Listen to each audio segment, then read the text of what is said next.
কোরআনে কোথায় দাড়ির দলিল আছে বলেন তো দেখি, কে বলতে পারবেন? কঠিন প্রশ্ন। 500 টাকা পুরস্কার দেবো আমার পক্ষ থেকে, যান। যদিও 500 কোনো টাকাই না, টাকার মান দিন দিন কমছে। কোন সূরায় দাড়ির কথা আছে কে বলতে পারবেন? আলেম ওলামা বাদ, তারা তো পারবেন। আমরা সিভিলিয়ানদের জিজ্ঞাসা করছি, সাধারণ জনগণকে। কে পারবেন বলেন?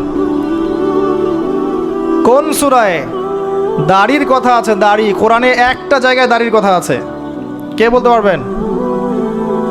দেখছেন, আল কোরআনের আলো ঘরে ঘরে যা আলো, তাই না?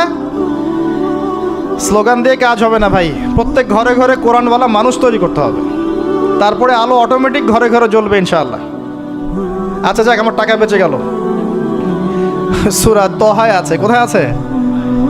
সূরা তহার মধ্যে আছে, একটা জায়গায় দাড়ির কথা আছে, সেটা হচ্ছে হারুন আলাইহিস সালামের দাড়ি। কার দাড়ি?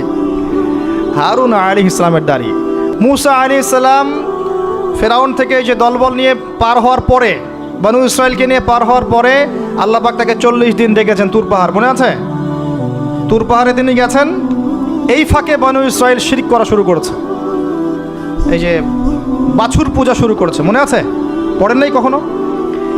বাছুর পূজা শুরু করেছে। মুসা আলাইহিস সালাম তাওরাত নিয়ে আসছেন, এসে দেখছেন যে কওমের এই অবস্থা, তিনি রাগে তাওরাত ছুঁড়ে মারলেন। তিনি প্রচণ্ড ব্যক্তিত্ব সম্পন্ন মানুষ ছিলেন, গায়রতওয়ালা, রাগে তাওরাত ছুঁড়ে মারলেন।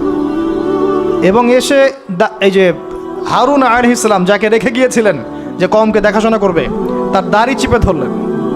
তুমি থাকতে এরা এই অবস্থায় গেল কিভাবে? এক হাতে দাড়ি, এক হাতে চুল, চেপে ধর, তুমি থাকতে এই অবস্থা হইল কিভাবে? সূরা তহা পড়ে দেখেন। তখন হারুন আলাইহিস সালাম বলছেন যে হে আমার ভাই, আমার দাড়ি আর চুল ধরো না, এই একটা জায়গায় আছে। তার মানে দাড়ি পাওয়া যাচ্ছে কোরআনে। কিছু মানুষ তো এখন বলে কোরআন মানি হাদিস মানি না, তাই না? ওই অজুহাত দিয়ে এখন দাড়ি রাখে না, বলে কোরআনে তো দাড়ির কথা নাই, রাখবো কেন? সুবহানাল্লাহ।